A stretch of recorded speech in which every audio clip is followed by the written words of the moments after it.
Good morning, good afternoon, and good evening. Welcome back to the Chocolate Squad.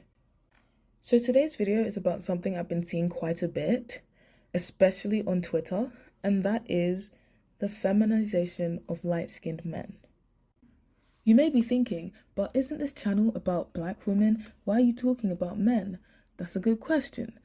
This whole feminization of light-skinned men thing has got a lot to do with black women, especially darker-skinned black women. I can explain.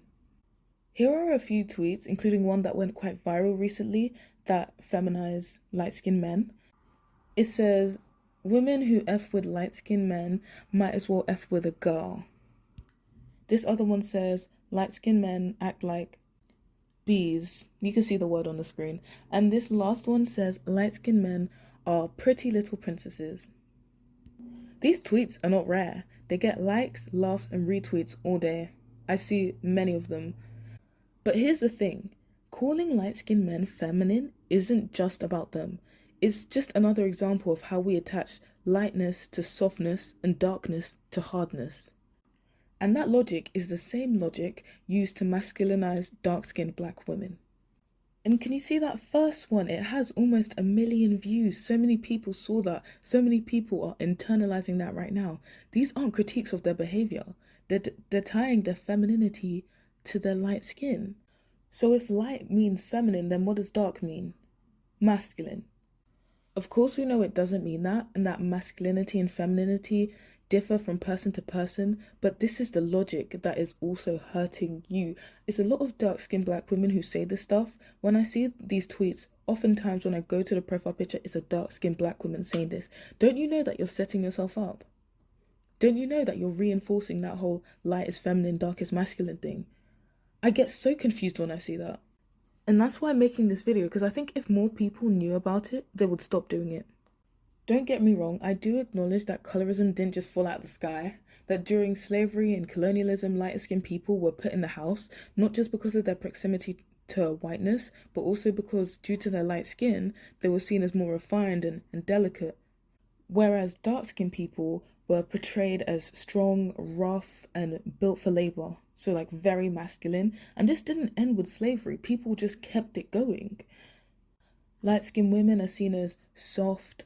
Light-skinned men are seen as either pretty boys or sassy. Dark-skinned women, loud and aggressive. Even pegged as loud and aggressive before anybody even meets them.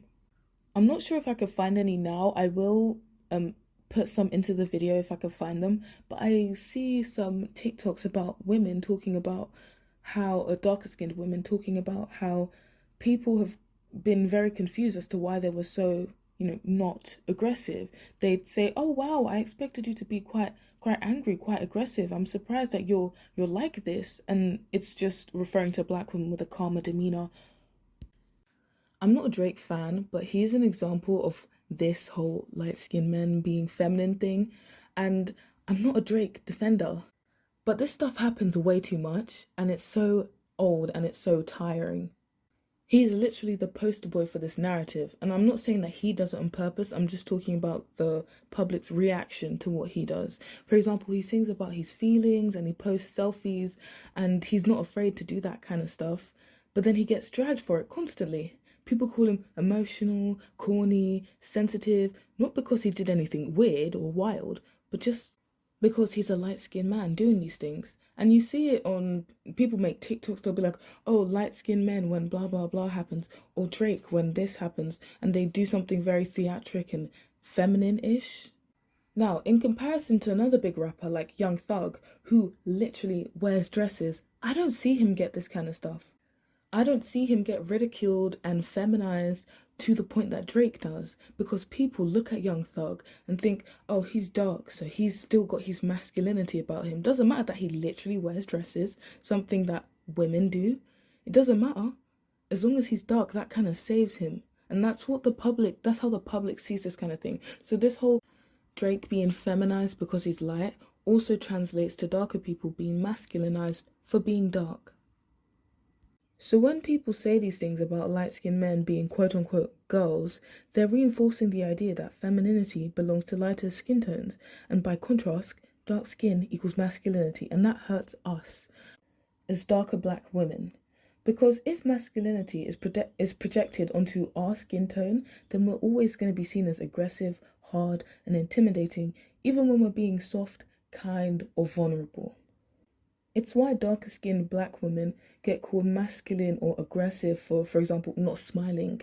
Something so normal as not smiling, just having a straight expression, they are seen as aggressive because they're not actively doing anything to combat that aggressive label, which is unfortunate, but it's the world we live in, I guess. Not saying it's okay, I'm not saying it will stay like this. It's just that when you perpetuate this kind of ideology by calling light-skinned men feminine, you're also hurting yourself in the process. So if you're laughing at one of those light-skinned men are princess jokes and you're encouraging it, you're laughing at the same system that masculinizes you. Yeah, so this video was about how colorism isn't just about who's seen as prettier, but also who gets access to softness, to vulnerability, and to full humanity, I guess. So next time you see one of those tweets or posts, maybe stop to ask yourself, if light-skinned men are seen as quote-unquote princesses, what does that mean about the world's image of dark-skinned women? And more importantly, are you okay with that? Are you okay with perpetuating that? Are you okay with retweeting it or liking it to encourage it and to boost it for more people to see? Because when more and more people see this, they start to internalize it, even if they didn't think that before. What's eye-opening is the fact that if this was said about dark-skinned women, so if they were called masculine, it would be called out immediately. But for some reason, when it's light-skinned men, it becomes entertainment. This shows that whilst people acknowledge that the masculinization of black women, especially dark-skinned black women, is prominent and a bad thing and it should be called out, they don't realize that once they do the same thing to light-skinned men, is part of the same system. So yeah, that's all from me today. If you check the community tab, there should be a poll up there by the time that this is posted, asking whether you would be interested if I made longer videos. And I'm talking more longer, thought out, more planned videos about certain topics that I'm interested in. It's still going to be within the theme of the channel, but it's just going to be a bit more thought out. And they could also have more complex editing, but because it's probably going to take me a while to make these videos, they'll probably not be very common. Maybe once a month or maybe once every month and a half. But yeah, feel free to check out the community tab and vote. So if you have any questions, comments and concerns, feel free to leave them down below in the comment section. I'll try and reply to as many as I can. If you enjoyed the video, feel free to like and subscribe and press the bell notification button if you want to be notified on future uploads. Thank you, bye!